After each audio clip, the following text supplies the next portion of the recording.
Če si na digitalnem in nočeš propasti, potem je razumevanje koncepta, ki ti ga bom danes predstavila, lahko točno tisto, kar te reši. Če se počutiš zasužnjenega, izžetega v lastnem poslu, če imaš občutek, da je nekaj, kar se je začelo kot užitek, postalo le še ena nadležna obveznost, ta video je zate. Imeti podjetje na internetu je v marsičem podobno, kot imeti katerokoli podjetje kjerkoli drugje. Res je, da je vstopna ovira veliko nižja, ne potrebuješ velike investicije, ne ogromno virov in ravno to je tisti razlog, da marsikdo spregleda zelo pomembno stvar. Da lahko podjetje uspešno deluje, morajo delovati 3 zobniki hkrati. Strategija, taktika in operacija. Da ti razložim bolj preprosto. Predstavljaj si, da gradiš hišo. Strategija je kot arhitekt, ki si zamisli, zgradili bomo hišo s 3 spalnicami, z bazenom, z igriščem, v modernem slogu.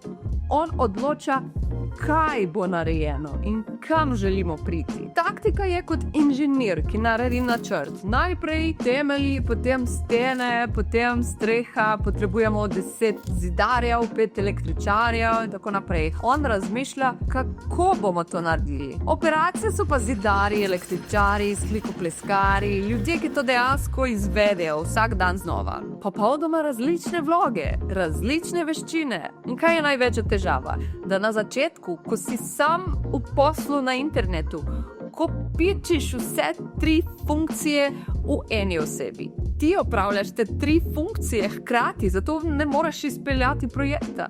Ti, ki si samo hotel ustvariti vsebino v svoji najljubši temi, se kar naenkrat ukvarjaš z dizajnom, s pisanjem besedil, z videomontažo, s kampanjami, objavami, dostavljene spletne strani in potem pride ta trenutek, jebote, jaz sem sam hotel govoriti o svojem znanju, delati to, kar me veseli, pridobiti nekaj strank. In tvoj projekt, ki je bil nekoč tvoj hobi, tvoja strast, tvoj talent, postane zapor.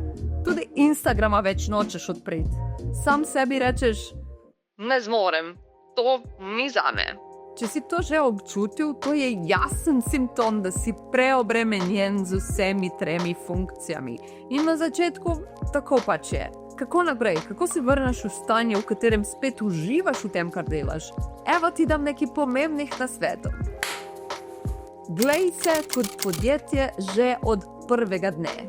Nehaj svoj posel obravnavati kot mali projekt. To je samo moj osebni projekt, kot da bi bilo to nekaj majhnega, nekaj malenkostnega.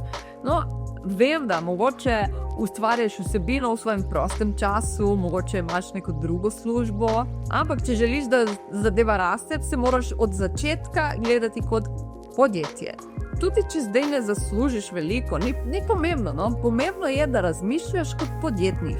To, da si začetnik, absolutno ne pomeni, da moraš biti amater. Ljudje to zelo pogosto zameščajo, ampak sta 2 čisto različni stvari. Profesionalen pristop je mogoče že prvi dan. Le jaz tukaj ne razlagam trikov, jaz govorim o dolgoročnem razmišljanju. Prva stvar, ki jo moraš razumeti, če želiš zgraditi trden posel, je ta koncept strategija, taktika, operacija. Tudi če šele začenjaš. Torej, v svojem poslu si vizualiziraj, kaj je strategija oziroma kaj delaš, kaj je taktika oziroma kako to izvedeš in kaj je operacija oziroma izvedba v praksi. Da ti dam en konkreten primer iz svoje prakse tukaj v Braziliji. Jaz sem digitalna strateginja, jaz imam prav MBA iz tega področja. To pomeni, da itak delam na strateški ravni, ne? Delam z ljudmi, ki svoje znanje prodajajo preko interneta. Tukaj jih običajno poimenujemo strokovnjaki oziroma eksperti. To pomeni, da ta človek ima zelo specifično znanje in ga monetizira prek interneta. Jaz kot dobra strateginja naredim cel kup raziskav, analiziram podatke, postavim kratkoročne, srednjeročne in dolgoročne cilje in na tej osnovi sestavim celoten strateški načrt. Se pravi, jaz sem pri kaj. Potem pokličem vodjo projektov, ona vzame moj načrt, ga razdeli na konkretne naloge z roki, se pravi, ona skrbi za kako. Potem pa sestavim ekipo z freelancerji, ki dejansko izvedejo delo. Število freelancerjev je pa odvisno od projekta, od ciljev, od proračuna in tako naprej. Tukaj gre za usklajevanje pričakovanj tudi, ne? Če želiš postaviti vilo s 3 nadstropji, z bazenom, tega ne moreš narediti z enim zidarjem v 3 mesecih. Ne gre, to je stvar realnih pričakovanj. Seveda, jaz tudi nisem začela z ekipo, ne? Bila sem že sama strokovnjakom v projektih, no? A je bilo lahko? Ne. A je bil kaos? Seveda. Pa sem skoraj pregorela. Kako pak? Če se ne naučiš najti pravih ljudi in jih postaviti na prava mesta, obstaja velika možnost, da obtičiš med vsemi 3 funkcijami in tvoj posel ne bo rasel. Tako da je moj drugi nasvet, najemi ljudi. Povej mi nekaj, če danes boliš, a se tvoj posel ustavi? Če je odgovor ja, potem nimaš posla, imaš zaposlitev. Tvoje podjetje ne sme biti odvisno samo od tebe za vse. Naredi pregled vsega, kar počneš in začni prenašati naloge na druge ljudi. Ne imej samo SP ali DOO na papirju, zgradi strukturo. No, jaz vem, kaj si zdaj misliš. Sej nihče ne naredi tako dobro kot jaz. No, naj ti povem nekaj. Ja, obstajajo ljudje, ki bojo to naredili še bolje od tebe. Mogoče jih zdaj še ne moreš plačati. Okej, razumem. Ampak vseeno, tukaj pa pride ena težka resnica.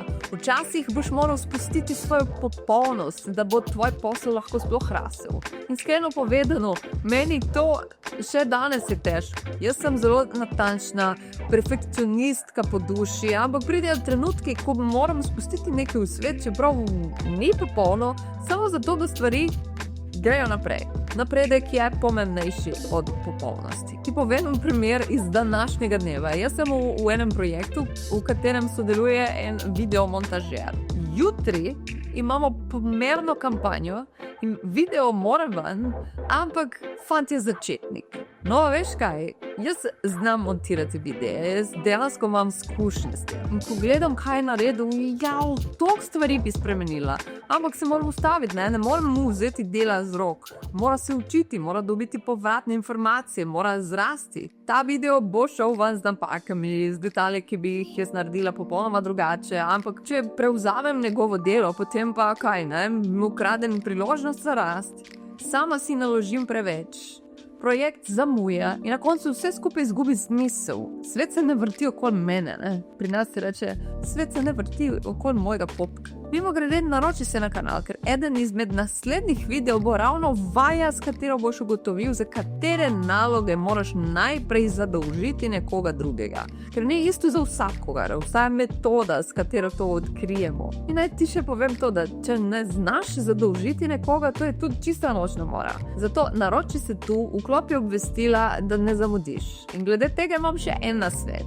Imej jasne in ponovljive procese. Veliko ljudi naredi to napako, recimo, najameš freelancerja, da bi si olajšal delo, potem pa pogledaš, kaj ti je naredil in si rečeš: Sranje. Nihče ni dober, vsi so zanič, šalabajzeri. Ampak velikokrat je problem v tebi. Če ne znaš jasno podati navodil, če najameš začetnika, ki ni bil treniran, ni prejel dobrega briefinga, nima navodil, potem pa pričakuješ delo izpopolnjevalca, kaj, ne bo šlo. In kaj pa je rešitev? Zemljevid procesov. Mapiraj procese, ki se redno dogajajo v tvojem podjetju, rutine, ki jih imaš, tisto, kar je zoprno in ima metodo, kako to narediti. Naprimer, recimo, da si nutricionist in uporabljaš Instagram za pridobivanje stran. Najameš recimo študenta, da ti naredi mesečne objave. No, to ne pomeni, da samo rečeš: Oj, naredi mi mesec objav. Ne, pokaži mu, kako si jih delal sam. Posnemi zaslon, kako to delaš. Pokaži, kje naj vzame materiale, kako poimenovati fajle, kam jih mora naložiti. Daj mu sistem, misli, kot da pišeš priročnik, tako je lažje vsem. Jaz točno vem, ko sklenem pogodbo z novo stranko, jaz točno vem, koliko sestankov bomo imeli, katere dokumente bom pripravila, kako jih bom poimenovala, kam jih bom shranila. Če to ne obstaja, potem je freelancer čisto izgubljen, in če obstaja, je kot da bi vozil kolo z pomožnimi kolesci, je bolj varno. In ja, to, da si na začetku v operativi, ni slabo, to ti da izkušnje, da veš, koga zadolžiti za kaj, kako preveriti, ali je stvar dobro narejena ali ne. Kdor ne zna preveriti kakovost, ne zna zadolžiti. Evo moj tretji nasvet. Imej rezervo za prihodnost. Ko enkrat začneš služiti, ne skoči takoj na letalo za Ibizo. Se je možno zaslužiti veliko denarja tukaj na internetu in velikokrat na mah. Narediš en dober launch, eno uspešno prodajno akcijo, v enem tednu zaslužiš več kot v enem letu in ja, to je mogoče. In potem ti, ki si mislil, da imaš samo en tak mali projekt, se kar naenkrat znajdeš s hudo številko na računu in si rečeš, jaz sem kralj posla. Dragi moj, če boš deloval tako, boš izginil hitreje kot poletna megla in ne bo ostalo niti sledu o tebi. Zadeti uspešno prodajno akcijo ni isto kot imeti strukturirano podjetje. To sta dve čisto različne stvari. Ogromno je primerov ljudi, ki so čez noč poniknili. Zakaj?